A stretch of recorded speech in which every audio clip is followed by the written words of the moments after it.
Muitas civilizações antigas ao redor do mundo transmitiram histórias sobre um grande dilúvio pré-histórico. A Bíblia relata a história da Arca de Noé, enquanto a antiga China tem a lenda de Il, o Grande, que controlou as águas.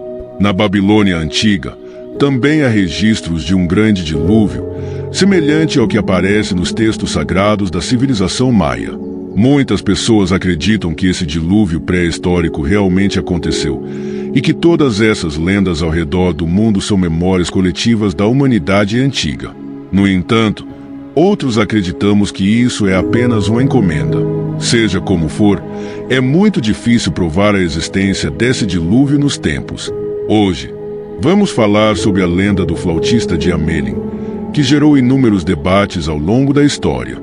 Esse relato tem registros claros de tempo e lugar, especificamente no ano de 1284, na cidade de Hamelin, na Alemanha.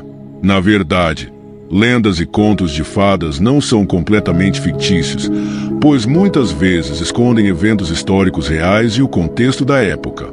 No vídeo de hoje, vamos explorar a história do flautista de Hamelin e retornar à sociedade.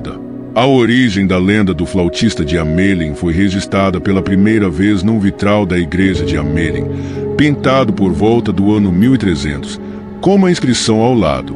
Nos 2 séculos seguintes, o vitral foi restaurado e a lenda do flautista de Hamelin começou a tomar forma.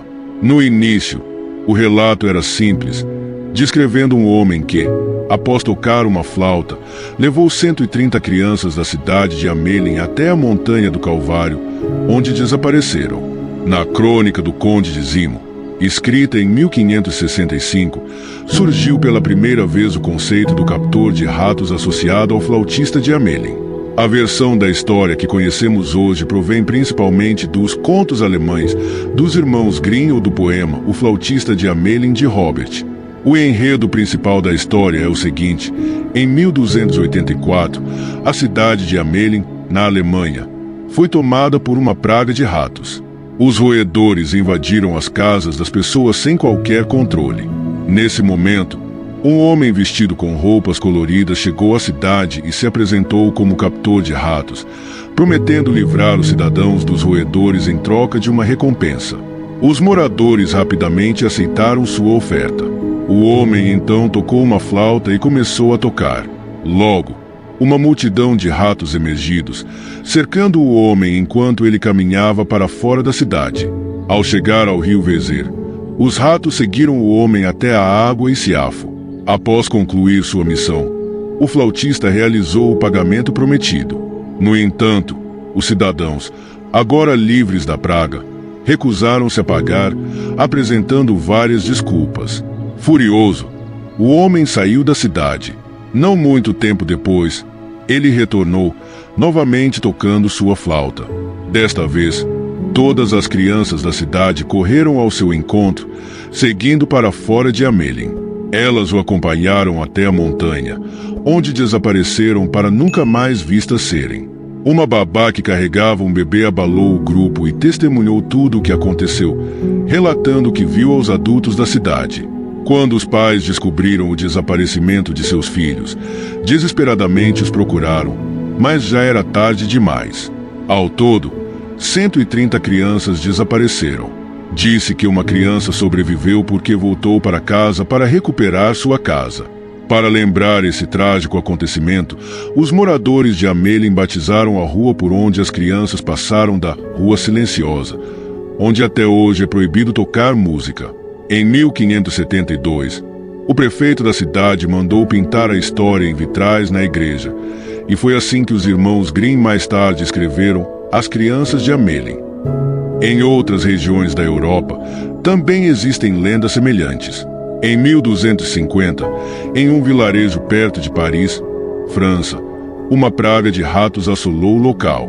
Um mágico os ajudou a se livrar dos roedores, mas, quando os aldeões recusaram-se a pagar, o mágico tocou sua trombeta e todos os animais do vilarejo desapareceram. Muitas dessas histórias possuem um tema comum: pessoas que quebram suas promessas acabam sem. Agora, a pergunta é: há alguma base histórica para o evento do flautista de Hamelin? Vamos analisar a origem desse personagem. O flautista não só capturava ratos, como também tocava flauta.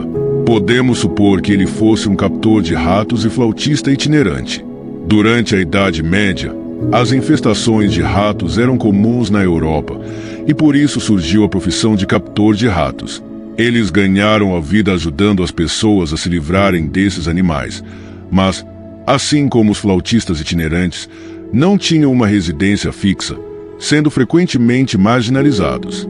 Naquela época, a igreja considerava os artistas de rua como mensageiros do diabo, que vagavam pelo mundo para enganar as pessoas. De acordo com as leis medievais, se um artista de rua fosse ferido, ele só poderia se vingar da sombra de seu agressor. Apenas no século XV eles começaram a ser aceitos pela sociedade. Isso mostra que, no início da Idade Média, tanto os artistas de rua quanto os captores de ratos eram vistos com desprezo. A Crônica do Conde de Zimo, escrita em 1565, detalha por que os cidadãos de Amelin se recusaram a pagar o flautista. Segundo o relato, os moradores acreditaram que o trabalho de expulsar os ratos não havia sido árduo o suficiente para justificar uma alta recompensa. Isso explica por que, na lenda do flautista de Amelin, as pessoas não pagaram o que se desviaram. Mas o que aconteceu com as 130 crianças? Os historiadores avaliaram várias teorias. Aqui estão algumas das mais comuns. 1. As crianças morreram em uma batalha durante a Guerra de Zismense em 1260. 2. Participaram de uma cruzada das crianças. 3. Emigraram para o leste europeu. 4. Todos morreram de peste. A primeira hipótese sugere que, em 1259, o bispo local tentou assumir o controle de Amelin, mas foi impedido pela família Welf, que, junto com os moradores da cidade, travou uma batalha sangrenta na vila de Zesmense. Muitos jovens de Amelin foram para a guerra, e alguns estudiosos do século XVIII acreditam que isso foi inspirado na lenda do flautista. O jovem exército é simbolizado pelas crianças perdidas, e o flautista pode representar o mensageiro que liderou. Se gostou deste vídeo, deixe seu like e inscreva no canal, para que possamos estar postando mais conteúdos importantes como este.